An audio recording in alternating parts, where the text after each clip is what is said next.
we'll figure it Go out. ahead, Joe. Do we have a Couch topic? Conversations. So, hey, thank you for coming on to Couch Conversations tonight. Joe is going to lead us in our introductions, and then the congressman will give us our topic for the evening. I'm going to pop out for a second to make sure we can get our guest on. So, Joe, why don't you introduce everyone? Okay, well, the congressman obviously needs no introduction. I think everybody knows who the congressman is. So why don't we start with Doug, and then Doug can toss it to me, and then we'll figure it out from there.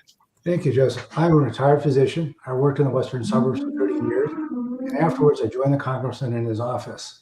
And I'll tell you, if you really want to learn and understand public service, that's a great place to be. It really opened my eyes to public health and public policy. It's an honor to be on this panel, and I'm going to try and answer your questions as best I can. Thank you, Doug. I'll introduce myself. I'll turn it over to the congressman. If he chooses, he can introduce himself as well. But I think he's well known in the city of Chicago. Even this is not where he originated from, but he knows the city of Chicago, and he knows the West Side, which people claim to be the best side. He knows the West Side very, very well, but I'm sure he's ventured on the North and South and what there is of the East Side. But my name is Joe Harrington. I retired in 2017, where I worked at the Illinois Department of Public Health. I was the regional health officer for Cook County and administrative law judge. Prior to that, I was an assistant commissioner at the Chicago Department of Public Health. And prior to that, I worked at 3 different hospitals, but worked for the city health department actually 3 times and did some work in education and mental health. And I know enough to be dangerous, and I have to be careful about what I say, but I'm going to toss it to the congressman because this is his program. Well, thank you, Joe. Thank you, Dr. Graham. And I do know a great deal about Chicago. As a matter of fact, I've made Chicago my home, and I have lived and worked in Chicago since 1961. That's a pretty long period of time.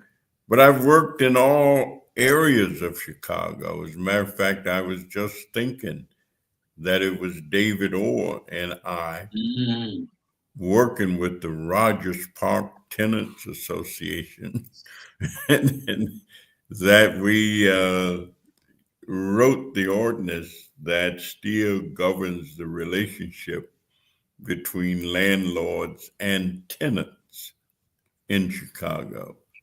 I worked with people who were concerned about lead throughout the city, and there's still a great concern about lead, but I got interested and started dealing with the lead issue when we regulated the amount of lead that could be in gasoline sold in the city of Chicago. And part of the reason for really working on it was a health reason. And the health reason is that small children, especially those 0 to 3, an inordinate amount of lead just gets it absorbed into their bodies if they are around these automobile emissions and so forth, or if they lived on a street that a lot of cars came by, major thoroughfares. And the Illinois Gasoline Dealers Association dubbed me as being the most dangerous person because they maintained that we were going to run all of the service stations out of Chicago, and that people were going to go to Indiana and to other places in Illinois to purchase their gasoline. But it's really, this weekend, the National Medical Association started their convention in Chicago. And I was very pleased to go to the session, their business session, and welcome them to Chicago. And I can tell you that the Cook County Physicians Association, and one of the things I've learned through all these many years of public engagement and public involvement is that if you're not organized, if you're not part of a group, if you're not associated with others, if you're talking about public policy, you're not going to have much influence on it. And you're not going to, individuals, that's, the notion that, we say if you want to go fast, go alone. But if you want to go far and you want to have endurance, go with the group, be a part of a group. Dear friend of mine, a guy named Frank Lumpkin, who was an organizer around the steel issue on the southeast part of Chicago and was a leader of the steel workers as steel was being shifted. And Frank ended up, he and his family were very interested. His son was a physician and became the head of public health for the state of Illinois at one point. He had another son who was an engineer, and his wife, Bee Lumpkin, was one of the organizers of the Cook County Teachers Union. She was a college professor at Malcolm X College. But Frank wrote a book and he said, always bring a crowd. that if you was going somewhere, trying to get something done, don't go alone. Always bring a crowd. And he, of course, was a great organizer, as was Dr. Quentin Young, that I had the good fortune to work with for a number of years. And I suggested to the physicians that they ought to go by and visit our public hospital in Chicago. That is Cook County Hospital, now named John Stroger Hospital. And anybody who's been around a good period of time know the difference between John Stroger Hospital and the old Cook County Hospital that used to exist. And if you're sick and you ain't sure about going to the public hospital, allay your fears. Don't have any. Just get on down there to county as quick as you can. And you get the wonderful services that are indeed provided that the blues man, Jerry Butler, the Iceman, helped make sure existed while he was also singing Your Precious Love means more to me. So Illinois is not in perfect shape, long ways from it, but it sure is in better shape than a lot of other places.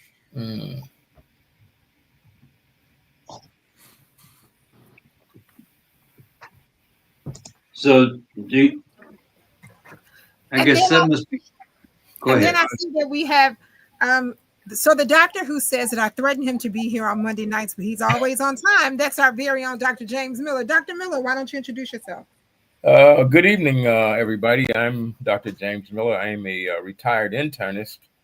After about 41 years, I retired from practicing medicine. But I've never stopped trying to heal the community. I'm still going to continue that. And, we got a lot of work to continue to do. And from whatever aspect you're able to help and heal, it's always good to be able to do that for our community. Outstanding. Well, Jodine is here, and Jodine says, wow, so that's the reason gas is unleaded. Good to know. Well, thank you, Jodine. Thank you so much. We'll to our special guest that's here with us tonight, who's a great radio personality, our very own Dr. Alice Sharp McCain. Hey, Miss McCain, how you doing? Hello. I'm fine. I'm so excited. I'm surprised, but I'm here. Well, can you hear me? Yes, ma'am, we definitely can. Well, outstanding. Well, Linda Johnson is here and she says good evening to everyone just as well. So, Congressman, our topic for this evening. Well, Dr. McCann, I'll ask to indicate what she has been interested in working with. She is a radio personality, but she's really much more than that. She's one of the icons of Chicago, and she is a part of the McCann family that has contributed so much. She is a great faith-oriented person, and of course is known in Christian and religious circles, but she also has very accomplished family members who have done great things in advocacy, especially related to fires and the work of trying to get blacks into the fire department, kind of things that they do in music. She has a daughter who's an outstanding vocalist and does that kind of. So, Dr. McCann, why don't you tell us what you expressed concern about? Yes. Good evening, everyone. I'm Space Shark McCann here in Chicago. I'm on every Thursday at WBGX 1570, and I have been an advocate for humanity all my life. And so my concern is about saving our youth. But what I've noticed, we have a lot of obesity in our young people. And so our young men that we see with the obesity have women, they call them man boobs. So I'm quite concerned about this for our youth. The man boobs is like ladies' boobs. And so what my concern was, and I didn't have nobody to turn to but the congressman, I'm saying if the doctors or the state can approve a sex change for these youth, if you can take a boy and turn him into a girl, you should be able to take a boy and turn him into a man. So that's how serious this is with me. I am so concerned about that because they say the doctors don't approve, the insurance don't approve the operation for reduction in a young man's boobs. So it has to be something medical. And so my concern, a psychological thing, wouldn't that be medical? You could be depressed, you could be dysfunctional, suicidal, anything, because that deals with your emotion and so your appearance. So my concern is how can you get insurance to improve well, we don't want to call it cosmetic, you see, but a serious situation like this, how can we get the insurance companies to buy into approving a surgery of that sort? I told her that was above my pay grade and bring it to the doctors. And that's why she is here. Yeah. So doctors, that's a question that you all can have. Well, Dr. Maya joined. I saw she went off screen. I don't know if she's still there and wants to introduce herself. Oh, I am here. I'm trying to plug my Okay, computer's well, about to die. Can you you hear take me? care of that. Yeah, we can hear you. Okay. You take care of that. I'll try to chime in. And I am not a medical doctor. I'm not a doctor at all, but I did work in healthcare and hospitals. Although one thing, I guess there are a couple of things that I can say just to provide context. Uh, Medicine and insurance are two different things. Medicine is curative. That's what they do. People go to doctors to see the doctors. Insurance companies exist to help people pay for their medical care, but they don't pay for all of the medical care. But I think it's important for people to remember insurance companies are in the insurance industry to make money.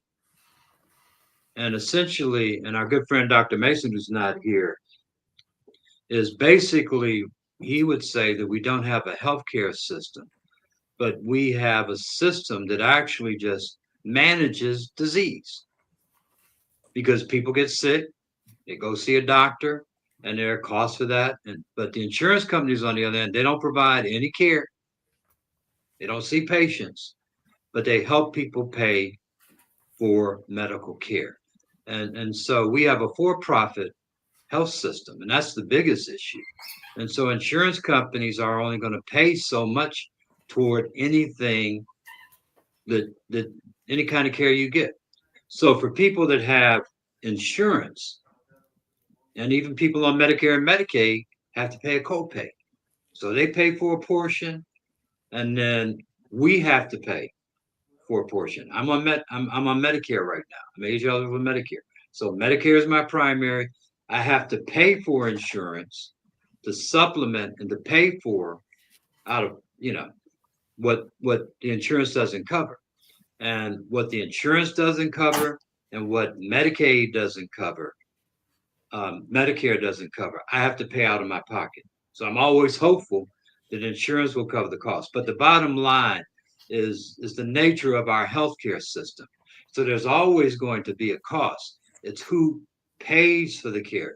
And there are very few people, with some exception, that have the money to actually pay for whatever they need. I'll stop by giving an example, and I won't mention any names. I had my first knee replacement surgery at Rush. And the surgeon that did my surgery was nationally recognized for his work in knee surgery. And he did an excellent job, had no problems. And he only does outpatient knee and hip surgery. I was doing my follow-up care with him. And all of a sudden they told me that I couldn't see him anymore. And the reason I couldn't see him anymore, he stopped taking insurance. I could see him if I wanted to pay, but I would have to pay and work with my insurance company. He didn't accept insurance. You work things out to your insurance, you find out what your insurance is going to pay, and then you figure out how to pay the rest, because it's just a lot easier to do that. So that gives you an example from a personal experience of what we're talking about. So if you want things to change, and Congressman Davis may be able, that might require major legislation for Congress that under this current administration, I guarantee you is not going to happen. And under subsequent administrations, it's unlikely to happen. And the last thing that I'll say, thank God for President Obama and Democrats. Because now more people are covered. And Republicans gave it a bad name. They called it Obamacare. More people have insurance than ever before in the history of this country. And they have some affordable insurance they can have. But we can't change the insurance companies. And I'll leave it to Congressman Davis to talk about, and he may not want to talk about the politics of this. May I say something? May I say something? Sure. I don't think we're talking the same talk here, respectfully, sir. I'm talking about, I said the insurance companies now has approved for our young men to have sex changes. Now, who pays for that? That's my question. So want to say approval of this kind of surgery? I say, now, if you can pay to have a man change to a girl, then why can't you have a man remain a man by removing those men boobs? Now so we want to say hey to Sister Bonnie, who is here, and also Dorothy Murphy is here, and she says good evening to everyone. And Alderman Pat Dow is here, and she says good evening just as well. So Dr. Maya, I know prior to Joe starting the conversation, he wanted you to kind of tackle this question that Dr. McCain has in reference to gynecomastic breast in men. And of course, we know that they can come from so many different places, but if you could share how gynecomastic breasts happen in men, and then maybe attack the question of how sex reassignment surgery may be paid for under insurance, but not paying attention to the gynecomastic issues that a man who identifies as a man, because that's his identity, how could that help him? Dr. Maya, Dr. 100, it is, Dr. 100. That's correct. So one of the things that I really love, well, thank you for your question. Hi, Dr. Sharp McCann. One of the things I really love about this show is what Mr. Harrington said was spot on. So how does it happen? There's internal reasons it happens, external reasons it happens when you break down causes of stuff.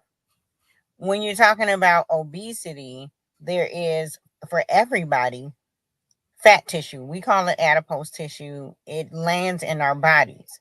The presence of hormones tell which fat cells to grow. If a person has estrogen in their body, that estrogen in general will cause what we call fat distributions. That means chest fat cells grow, hip fat cells grow. That is kind of different from if a person has a lot of testosterone. What happens in the case of fat cells or adipose tissue or obesity is there is those calories and that energy needs to go somewhere, and as we store more, the body says, I have to protect more. I have to build more fat cells. So then there is, the literature shows, there is at some point that adipose tissue starts to be involved in generating or the presence of estrogen, which, regardless of what you think your gender is or what a person's gender is assigned or not, estrogen and fat cells will equal breast. All day, every day, that's what it is. Okay, so those extra calories do play a part in contributing to the breast. Now, going back, what do you do about it when you're there? Now, also, I want to mention, there's a place in puberty where people who are assigned male or boy gender at birth when the hormones start to go through puberty, usually it's like pre-puberty, like getting into the, before the testosterone like hit, where there will be a toggle, if you will, a go and come and touch and go. The hormones are figuring it out. Some estrogen will come into play. And there's a point during puberty of every person where you will see some budding of the breast, meaning I can't get my angle right. Okay. This is what is this? This is my chest. This is my breast. During the hormones regulating themselves at the start of puberty, you might see a little of this in everybody, no matter who they are. Then for a person with assigned male gender at birth who has the presence of testosterone, that will kind of start to go down, or the fat distribution will start to regulate itself in a different way. Hands down, how our bodies are created, if you block testosterone for any reason, whether it's natural low T, which we call endogenous, or you're taking things that drop, natural low testosterone, I said T, short for testosterone, which we call endogenous. That means that the reason came from inside.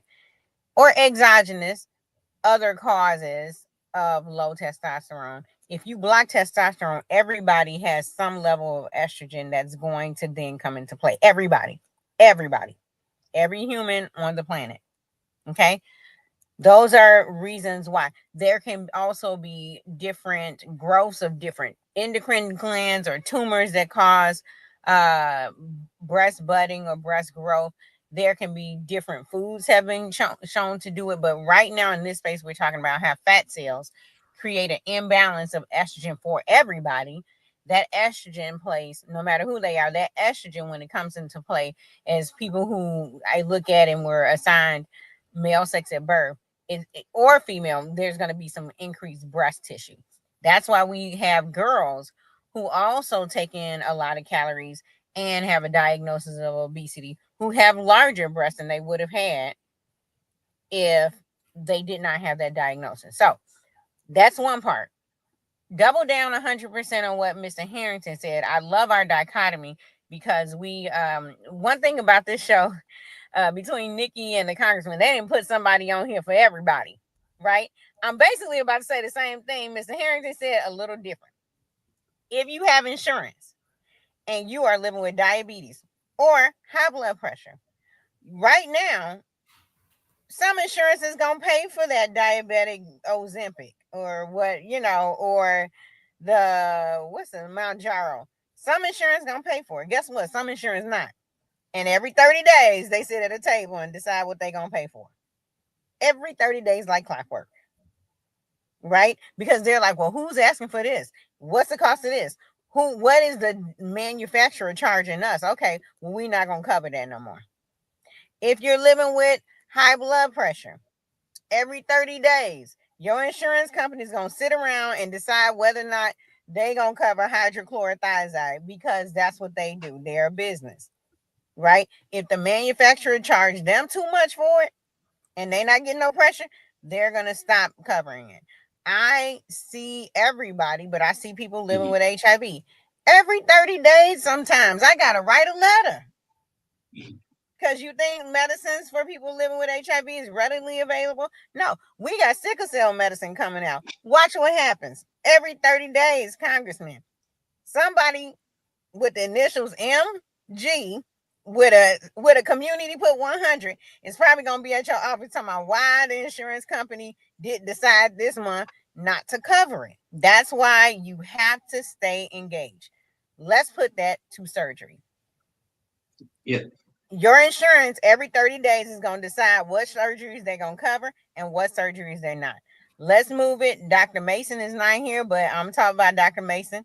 Let's move to a more cost-effective, less dangerous under the knife option for people that may experience obesity, that want to decrease their breast size, right? You have to change the amount of sugar, you have to change the amount of fat, and you have to increase the amount of activity and monitor the style of nutrition. Dr. Hampton has already told us you can eat all day if you want to. You have to eat the right things. You have to eat your vegetables, things like that. And you have to monitor. Stop eating when you're a certain amount of full. That's way more cost effective. And it also decreases the chances of diabetes, the chances of high blood pressure, or manages it if you're genetically predisposed, the chances of high cholesterol, and the chances of heart problems. So the more cost effective is to watch the nutrition going in and the activity going out, and double down on what Mr. Harrington said. Your insurance every 30 days is going to decide what medicines they're going to give, whether it's high blood pressure. Remember people with diabetes couldn't get insulin? And the congressman was on here going bananas. He wasn't calm during that time. But remember that it's because the insurance decided, like, it's Tuesday, I'm not gonna cover insulin for diabetics. You know what I'm saying? Remember the work the Biden administration did to make sure people can get medicine for diabetes is because every 30 days the insurance was like, guess what? I'm not covering it no more. Okay, you made me cover it. Guess what? What's the calendar? 30 days, I ain't covering it no more. The same thing with the insurance. With the surgeries. I hope I said it clearly. Yeah, Maya, can I add some nuance to what you said, because you made me think of something. Yeah, you spoke about how gender is assigned at birth, and what people may not know, there are people that are born with both sex organs. They're called hermaphrodites. They have both male and female organs, and so a decision has to be made at birth. Do you let them live with both? Or do you let them, and sometimes the parents side let them live with both. Sometimes the parents side, Just let them be a woman moving forward. So what I'm trying to get at, your sex is determined the moment the doctor assigns your sex. If you're born with just one organ, you're either male or female. And if you're a hermaphrodite, that's determined by the surgery you have at birth. You're either determined to be a male or female based upon what your parents decide, because you don't have any say because you're just being born. But the thing that you can do nowadays is you can be gender fluid, but you can't be sex fluid because your sex is assigned. You have no choice over that. You have no say over that. So when we talk about sex, we think that in some respects it's black and white. And it is to some degree. But your sex is determined at birth. Either you were born female, either or male. And if you have both organs, a doctor and the parents will decide at that point. I don't, excuse me, I don't think that's the conversation. But anyway, thank you for the information. But that's not what I'm asking at all. My concern was, I'm sure men of you all's age have that problem, and I know they've had to have a concern, and there's no place to turn. So this is just my advocacy for the next generation. Somebody got to speak for the next generation, and I know I even see it now on the news talking about the obesity. It's a new thrust to pay attention to these children now, and we see it's a factor. So as I guess I could say a committee of one, my charge is to see after these young Black boys, and I know there's a seriousness there. Yeah.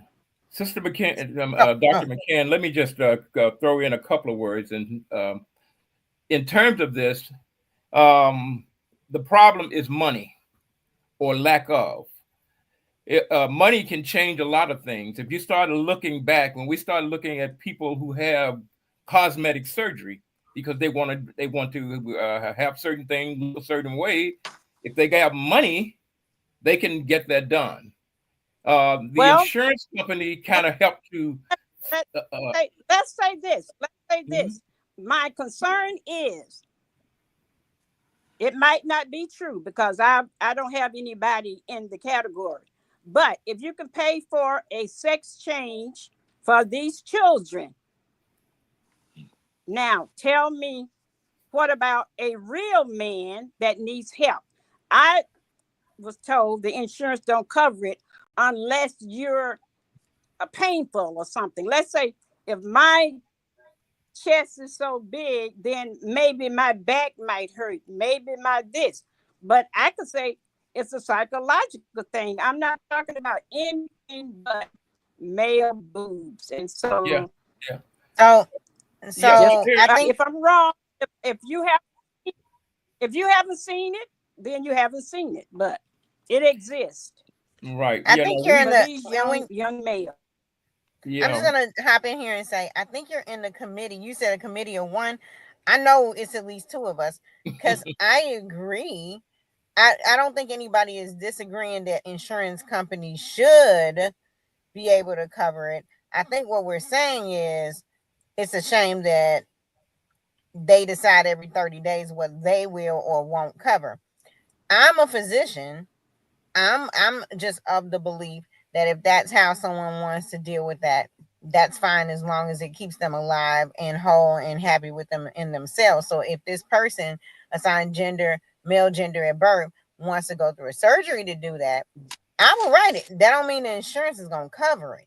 So I think I know you're in the committee at least two. I think everybody should have the right, including that person assigned gender male at birth that wants to have the surgery. I don't think anybody's disagreeing with you. Yeah, let me share really quickly that Rosetta Guy is here and she says good evening to everyone. Also, Audrey J. Cox is here and she says good evening. And Laura Leone is here and she says good evening just as well. Joe, you opened up a can of worms because my inbox is flooded now with questions about hermaphrodites. So we're going to come back to some of those questions in a little bit. But there's a question, Maya, Dr. 100, that I want to read to you that says, hey, I work for the state. This is why I'm inboxing you, because I know you will keep my name anonymous. I wanted to share, I work for public aid. And in Illinois, public aid covers gender affirming surgeries for eligible individuals who have a diagnosis of gender dysphoria, if I'm pronouncing that properly. Mm-hmm.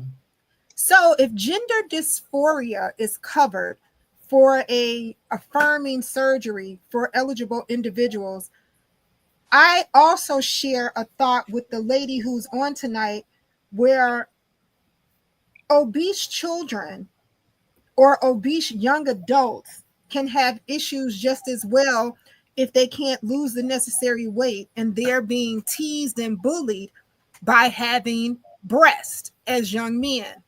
I say this because my son is overweight. He's been husky all his life, and I've had to purchase husky clothes for him. I'm sad that Sears closed. However, with that being said, we started on Wegovy, and now it isn't covered anymore. And he cannot get those medications to help him lose the weight. But we could easily have him reassigned to have his pecs look more like his dad, which is what he wants, instead of him having breasts like me. He also has what I would call childbearing hips, because he is made up like me, his mom, and I know he wants to look like the man he is. Please help. Dr. Maya, is there any way, or is there a diagnosis that he will fit into a grid where that may be covered? Wow. Can I say something, Nikki? I'm sorry. Yeah. Can I say something? Oh, of course. I'm going to ask Dr. Maya to do this, because there is a code for every procedure that a doctor performs, and that's how they get paid. There's a diagnostic code, there's a procedure code. That's how doctors get paid. And if they have a diagnostic code for that and a procedure code, it's possible that you can submit a claim. It doesn't mean that the insurance company will pay the claim. That's the problem. You could have the right diagnostic code and procedure code, and the insurance company may deny it for other reasons. And Dr. Maya can explain more and get into that. You're muted, Maya. Okay. You're back muted again. Thank you for that. Let me take my hands off the mute. I'm in the car. I pulled over hands-free, but my mute button is having its own time. But I want to tell you, Dr. Alice, a true story about me. When I was 13, I have keloid skin. I'll show you. Keloid skin is where your skin heals itself over and over again. I don't think I have on a t-shirt. I have. You see that? Yes. Yeah. So that's a keloid. You can't see these. When I was 13, I had a huge one. You know how people have that bubble on the back of their ear? That's the keloid. I had a huge one. I know. I understand. And so I pierced was self-conscious about it. I had a dysmorphia was the diagnosis. It was part of my body, and it was causing me stress. Part of my body did not, and depression and things like that as a kid, because I was being bullied and teased. My dad took me to one of the best hospitals that understood community. Okay. And actually, the dermatologist, he still works there, cut it right off. Kind of what you're saying. So in some cases, you can write it, you can see if it will go through. And I think that's what we were saying, right? The same thing with people, if their chest is causing them dysmorphia, no matter what their gender is, we can write it. The physicians can write it. The physicians can put in that code that Mr. Harrington is talking about, right? I got mine cut off at where? The county. Yes. Okay. Because they understood community. I think 13, they understood the impact it was having on my, on my self-esteem, which for youth, like you're saying, plays a huge role in those years where you're at. If you look at the stages of development, you're aligning and identifying with your group and who you are going to be in this world during that time. And so those pressures weigh heavy during that time. So dysmorphia is one of the things that historically I know I've had experienced that as a child. Yes, it was depression and stuff like that because I was being picked on and things like that. It was causing trouble navigating student kids relationships with me going to school. I was getting good grades and I didn't want to go, all this other stuff. And because of that, I qualified and my parents were on public assistance during that time. So yes, there are circumstances where the doctors will absolutely write it, you know, depending on what insurance process you're going through, it goes back to the insurance covering it. Did that shed some light, Dr. Alice? Oh, I'm not concerned about shedding the light. I'm just trying to get to the bottom line as to what people to get as an insurance issue. But my thing is, if you can change a child's sex, then you could help a child remain a man. Okay, and then to that person, I forgot Okay. I was supposed That's to be all. answering that for the audience person. Sorry about that. And to that person, Right. absolutely.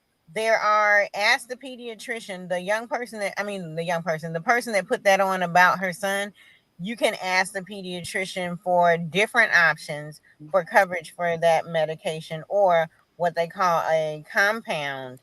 Make sure it's a compound that's tested to make sure it is what they say it is and go from there. So you can ask your doctor if there are other companies that will support it other than the company that would go over your whatever the insurance was saying. Then last thing, there is Dr. Jeremy Daigle, Daigle. First name is Jeremy. He's Evergreen Park, Oakland, or the South Side. I know Advocate. I wish Dr. Hampton was on. Advocate does have a childhood obesity program you can lean into. I know also there's a pediatrician, Dr. David Anyadike. A-N is one of them. Yadike. Yeah, Anyadike. I think they call him Dr. A. He's at Miles Square in Auburn Gresham. I know he does a lot of work with childhood obesity and supporting youth through that. So those are two doctors that I know have it on lock. Certainly on family medicine, I do see everyone we can support, but there are childhood obesity programs out there to that person that asked the question about it. So back to the question in reference to hermaphrodites. So, Joe, since you opened that door, people are asking, how does that happen? And what is the percentage of that happening? So I've read through probably about 40 of the questions, and that's what they're all running around. So it's either how does it happen, or what's the percentage of that happening in today, with science being so advanced. And Right. Joe, you're muted, and so is Mike. Yeah, I'm coming off mute. There is no science to it. What I understand, because I'm not the doctor or the clinician, but I'm understand that there are children born, and at birth they have both male and female organs. And at that point, the family has decided, and it's typically the mother and the father if they're together. But someone has to decide, do you want this child to grow up male or to grow up female? So these are questions that are asked, and someone makes the decisions, and some make the decision not to do anything. This is what I've heard, and let the child make the decision later in life. And so I will defer to my clinical colleagues to provide more information about it. There are Anna. decisions, and you know, there are no wrong or right answers, and everybody's position is valid in terms of a position. Mm-hmm. When you mention money, yeah, if people have enough money and are willing to use it for whatever purpose they want to use it for, Mm-hmm. they do that. I Right. mean, there are places that treat mental illness in such a way that the individuals there live in as much comfort. They have therapy every day. They have whatever they wish for. Individuals who will attempt to do it because they have enough money to pay for it and enough money to pay to have it done. One of the reasons that research is so important is because there are many issues that we've never found the answer for, that we've never discovered or know how to treat certain illnesses. There are unusual illnesses that only occur in a certain number of people. And so you've never got the massive number to the point where the public interest becomes willing to put the resources together to really provide for these individuals what they need. Mm-hmm. So when Dr. McCann keeps advocating, and while her advocacy may be not as many as you continue to do it, Mm-hmm. you know, the way they used to treat leprosy, according to the Bible, Yeah. was put them out in the woods and leave them. And in my mind, those became colonies of lepers. Mm-hmm. That's how they treated leprosy. And so if you try enough and generate enough interest, then you get the issue addressed in a different way. And that's how decisions, there are a lot of things that are decisions to be made. And yes, when confronted with the issue, whoever is affected, the parents and ultimately the individual, have to make a decision. What will they attempt to do? Nikki, I looked at the percentages, 1.7% of the population. Small Okay. percentage. Yeah. Well, Maya had 1.7% of birth are hermaphrodite, Joe. They call it intersex people born with sex characteristics, you know, and 1.7% of the population are born with intersex traits. Okay. So, Maya, you shared some statistics that you wanted to share while you're gathering that information. Laura Leone says, but research by people of color is needed to get the right data. So, thank you so much, Laura, for sharing that. Maya, Dr. Green, you were going to say something? And just concurring with what Mr. Harrington said, 1.7% of people have some variation of sexual development, meaning it's not all ovaries or it's not all testicles, which means I'm not sure what wording we can have here, but the technical terms mean it doesn't, the genitalia won't be shaped like male genitalia. Can we say can we name the genitalia? I'm not sure what's You can. penis, or it won't be a As long as you vagina. use proper names. It won't be a vagina. 0.5 have atypical, like it's almost one, but it's not quite. And then 0.05% of the population have ambiguous, like it doesn't look like it's moving in any particular direction. Now, what I will say is many of us know, I have a friend, I I have a friend. She's a dentist. We grew up together. She has what's called a cleft lip or a cleft palate. It's when you'll usually see that scar, but before the scar, there's a shape of it like this, because the lips did not get a chance to come all the way together before the person was born. Our face kind of goes like this.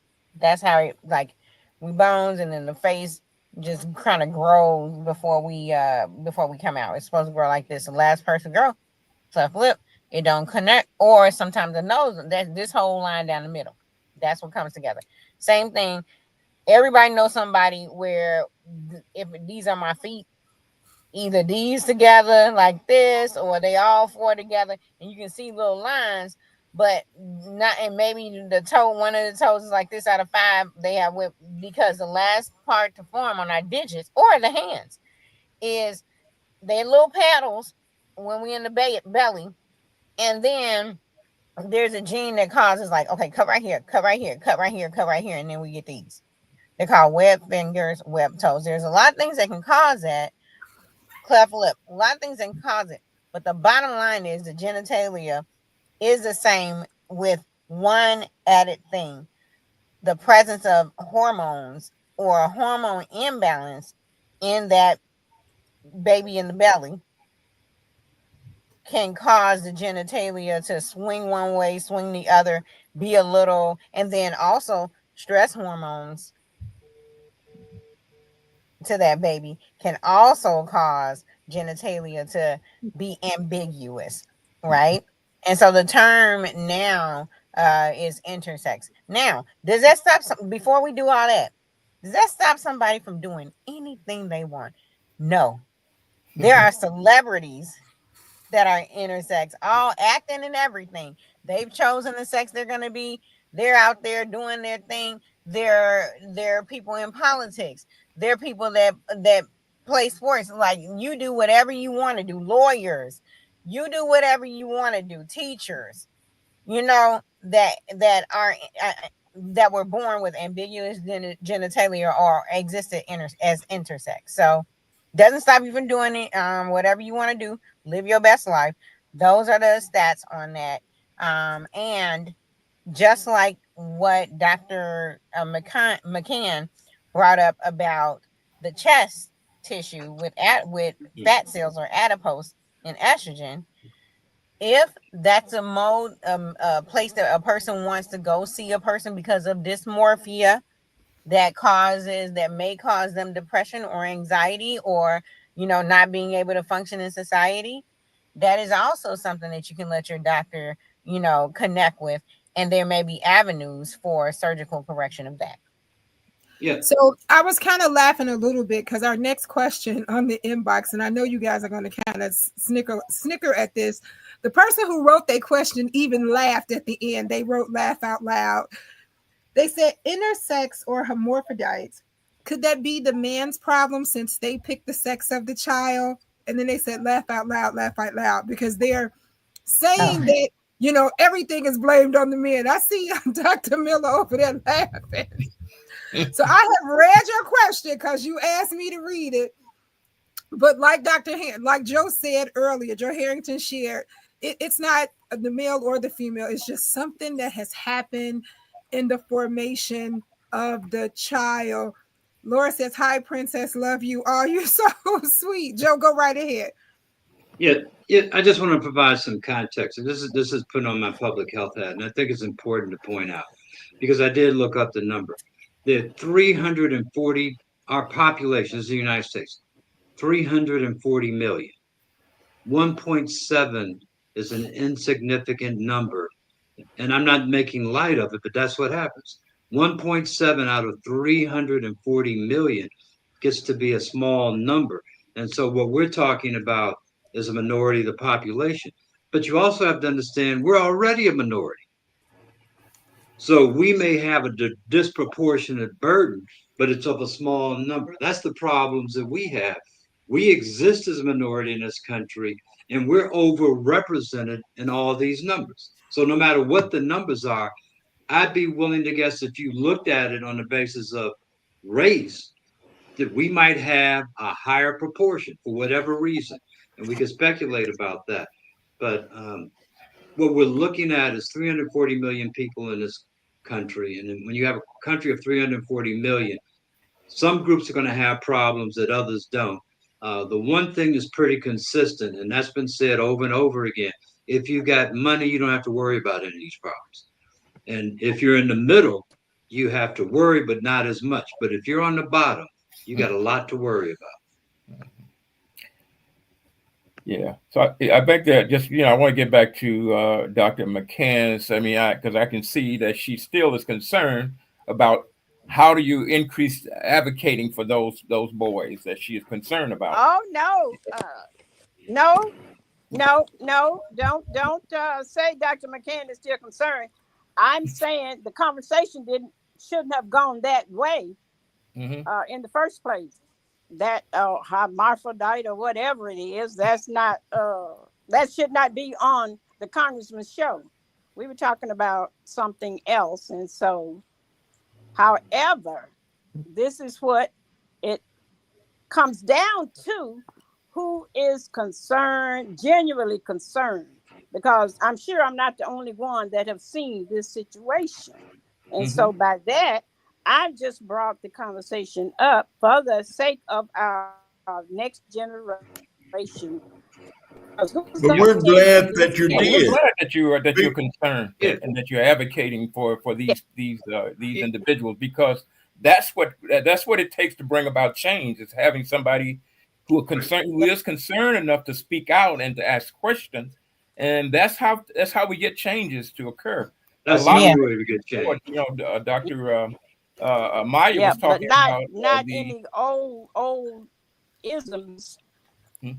Oh, but I am delighted that we've had this conversation. The parents allowing.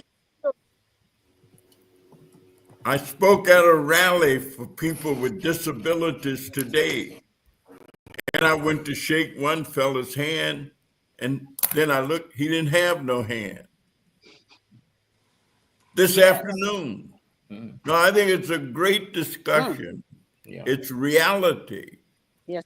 It's the real deal. Not that we're going to be able to address everything in a positive way and say we've got a solution that's going to take place next week. Many of the issues that we've been working on ever since 1619. Before that. Ever since we've been here. Yeah. And we ain't solved them yet. And so laying on the table in front of an opportunity to delve into issues that people have just kind of kept lying dormant. Yes. We don't want to do that. No, we want to explore. We want to go out into the deep water where the big fish swim and try and uncover and generate ways to deal with these issues that perplex us and we don't have an answer for.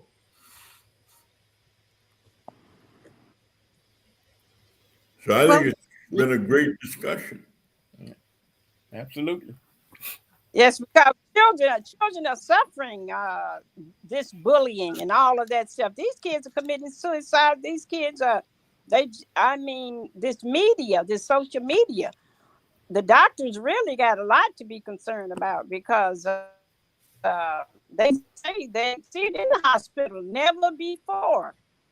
The number of youth that's in depression, anxiety, suicidal, bullying, it's a crisis out here, Congressman. No doubt about it. Well, I know you guys hate when I say this, and that's when I share the sentence that it's our time. But right before we go around to do our Until Next Mondays, I would like to share a few thoughts. I rarely share a thought, but I want to share a thought on tonight. And it's to your point, Dr. McCain. Sometimes I wonder if this is just another disparity within people of color. Of course, we know that it has a lot to do with money. You know, if you have money and you went to a private doctor or a private cosmetic surgeon, you could pay for it and have it done out of pocket without a problem. Right. However, I know that there are some who go and just maybe because of something I call complexion complement, it may be easier for them to navigate through a system. Also, it may be easier for others to navigate through a system when a doctor is listening. Just like sometimes when people are misdiagnosed, I'll never forget at one point in time, I was misdiagnosed by a physician who told me that you're cold and your skin is turning gray because you're depressed. No, I was not depressed. Dr. Miller can tell you I was not depressed. I was hemorrhaging to death because I had a crazy fibroid, and that was the problem. I was not depressed. I was cold, and I had gray matter because I had no blood anymore. So a lot of times we are misdiagnosed and doctors aren't listening, or they may feel like that it's not that important. And then we have to understand that sometimes some of the doctors who we see, depending on how they were brought up, their thought pattern is a lot different from ours. This is why I advocate that you go to a doctor that understands, in my terms, why I like turnips and bottoms. And he understands why I eat turnips and bottoms, so we can be on the same plane when I see the doctor. So if I go to a doctor and I explain to a doctor that if I had a young child who was being bullied or may have some type of discomfort with having gynecomastia or men boobs as a child, that this is something that we need to look at and stop just saying, you know, our former first lady talked about obesity. Let's stop saying push back against the table, because that may not be why he has this issue. Let's make a deeper dive into why this is happening. So this may be just another disparative. So I appreciate you sharing your message on tonight to open up the minds of people in reference to what may be happening. I also want to share with the young lady who sent the comment. Thank you so very much for sharing your comment. Thank you for trusting us to know that we would not reveal the information, but as you said, please read it. So thank you for sharing, because you said you know that you're not alone and that your child is not alone. So I want to thank you for sharing that just as well. With that being said, quick announcement. Want to remind everyone of the Congressman's Back to School Picnic Parade, World Health Day and Technology in the Park, which is August 16th. So I want to remind you of that just as well. Meet us in Columbus Park. Remember, I put up some information that if you wanted to be a part of it, to please just go on and fill out that little questionnaire that's there. We would love to have you for the Back to School Picnic Parade, World Health Day and Technology in the Park. And with that being said, Doug, you're until next Monday. Well, I have two. And to Dr. McCain, well, your argument is absolutely logical and fair. However, the insurance companies have a law that says they can do anything they want. And that's something that needs to be addressed legislatively. So that's really the mission that we have, to change that and hold them accountable for some of their policies. Number two, we're entering into another hot spell in Chicago. And in addition to looking for places that are cool, keep a hat with you at all times and in your car. Because if you get stuck and you have to be out in that hot weather for a long period of time, you want to keep your head protected and covered. Outstanding, and thank you so very much. Yes, there is going to be there. We have some terrible numbers coming up this week, so we want everybody to stay careful. And the Congressman has a in-depth how to stay cool book in our office. If you want it, please just inbox, just send me an email. I'll definitely send that back out to you. We published it a few years ago, and we still have it digital or in the office. Joe, you're until next Monday. I'm going to try to be brief, but I've got a lot to say. One is I just want to acknowledge Dr. Terry Mason. On Saturday, he received the W. Montague Cobb Lifetime Achievement Award from the National Medical Association. It was in recognition of his lifetime of exceptional achievement in medicine, education, health policy, leadership, and quality of life for African Americans. I happen to be there as well as a lot of other people, and just shout out to Dr. Mason. I also want to point out that without advocacy, there is no change. Nothing will change unless there's advocacy, unless there's advocate. And lastly, and Pastor Sy can probably chime in on this. I gave a talk at the Chicago Chapter of Black Nurse Association several years ago called "Your Faith Has Healed You," and it was from Mark chapter 5, verses 25 to 34. It's about this woman who had been bleeding for 12 years, and I'm just going to read a portion of this. If I just touch his clothes, I will be healed. Immediately her bleeding stopped, and she felt in her body that she was freed from her suffering. At once, Jesus realized that power had gone out from him. He turned around the crowd and asked the crowd, "Who touched my clothes?" The crowd responded, "You see the people against you, and yet you can ask who touched me." But Jesus kept looking around to see who had done it.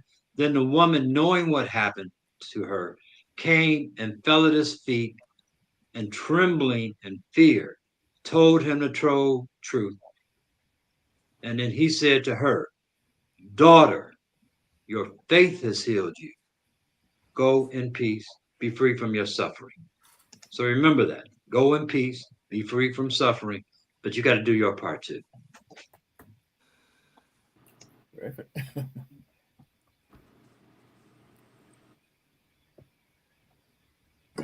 I think I'm a. Can y'all hear me? Yes, I think. Yep. All right. I think I'm gonna go ahead and go next. Go ahead. Until next Monday, Dr. McCann, thank you for your advocacy. Thank you for bringing it up. Thank you for holding us as a nation accountable for the wellness of our children, because well children make well adults and make a well nation. So thank you so much for joining. Thank you for your discussion. You see, you had it hot. You had the chat hot, Dr. McCann. So thank you so much. Thank you. Dr. Miller, Okay. did you do your until next Monday? I did not. I too want to thank Dr. McCann for coming and for, I mean, as physicians, we've all seen what she's talking about in some young adults and some older adults. And as has been mentioned, there are certain diagnoses that you may be able to list, and sometimes you can get the reduction procedure done, and then sometime it'll get denied. But as I've seen over time in medicine as well as other things, whenever we get enough people that feel the same way about something, say that there need to be a change, that's when change occur. Change doesn't occur as long as we are all sort of into our corners and maybe we're grumbling about it, but we're not bringing together one strong voice.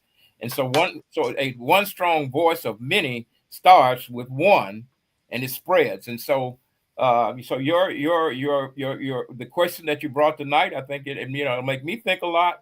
And when I say think, it's I think again, what are we going to do? Because this a lot of problem that may not have been a problem 15 or 20 years ago, or may not have affected as many people in the same way, are now affecting people because our society and the bullying and all those things are a little bit different. So there are more people that tend to have adverse effects from not the necessary problem, but from the things that other people inflict on them or judge on them.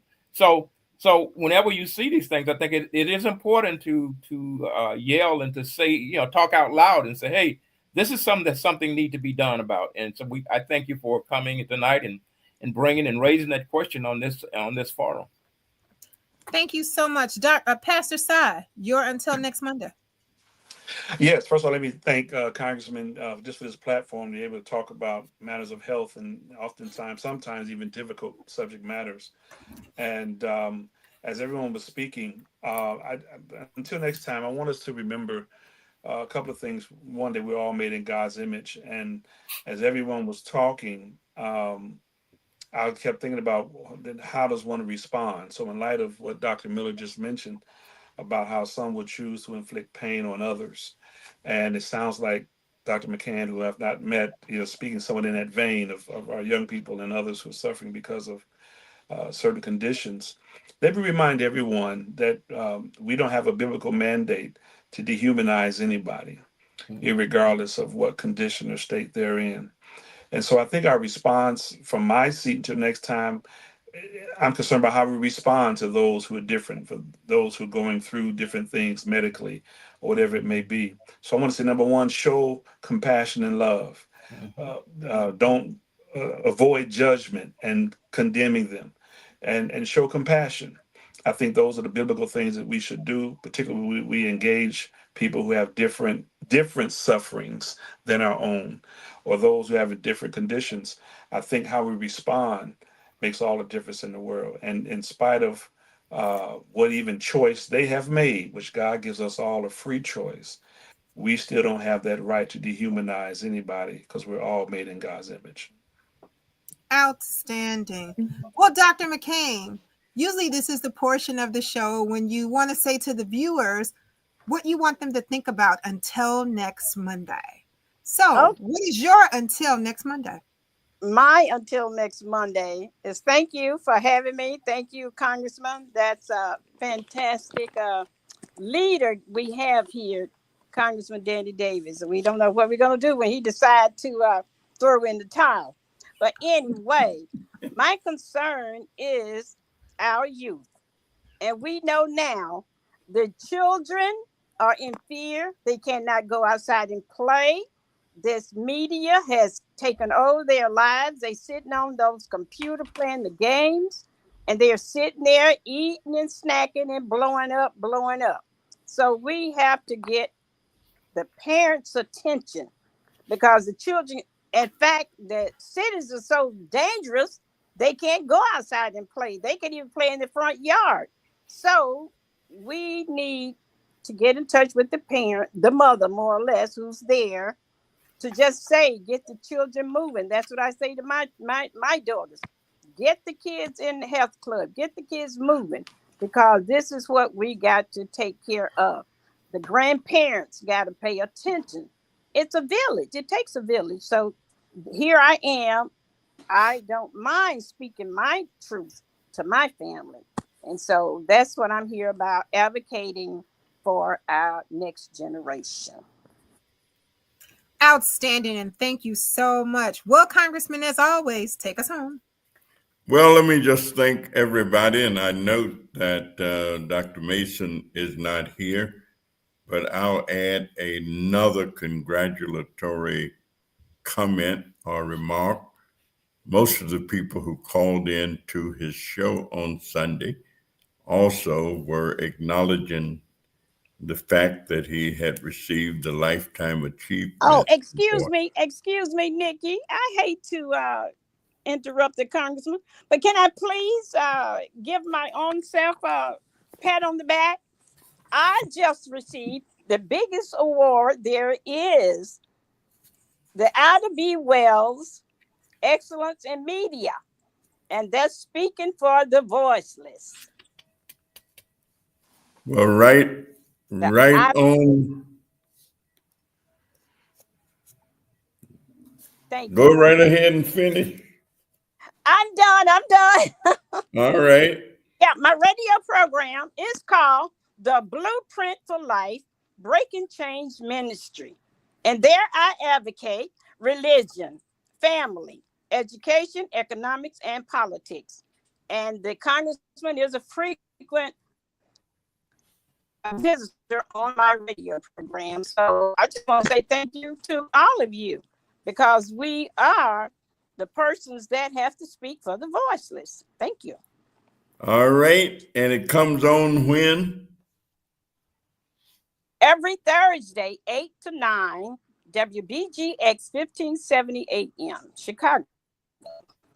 All right. If you want to listen to some very interesting, good stuff, tune in and check her out. Joe, Reverend Harrington, the quartet singers put that a little different.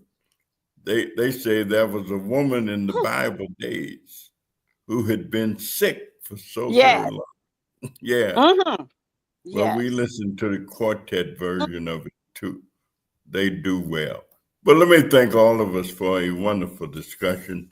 And as I indicated, we want to congratulate Dr. Mason for the acknowledgement of his work by the National Medical Association, a group of spirited African American physicians from all over the country who are in our town in Chicago. And I shared with them the other night that, of course, Dr. Daniel Hale Williams, who performed the first open heart surgery in Chicago and started Providence Hospital and was the co-founder of the National Medical Association, so that African American physicians could have the opportunity to come together and fellowship around the research, around services that they provide. The only other thing that I would say is that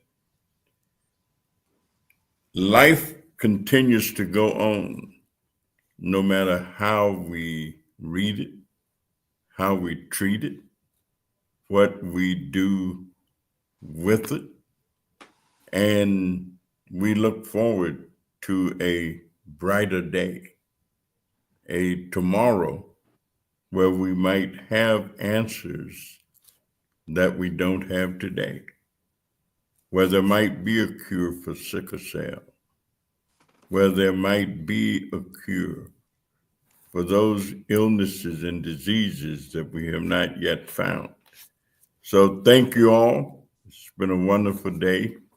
And if you're not doing anything, I hope that Dr. Mason is somewhere relaxing, maybe sipping a little shot of vegetable juice or something and celebrating his plaque. So have a good evening. It's a pleasure. And we'll see you next Monday. God bless everyone. Good night.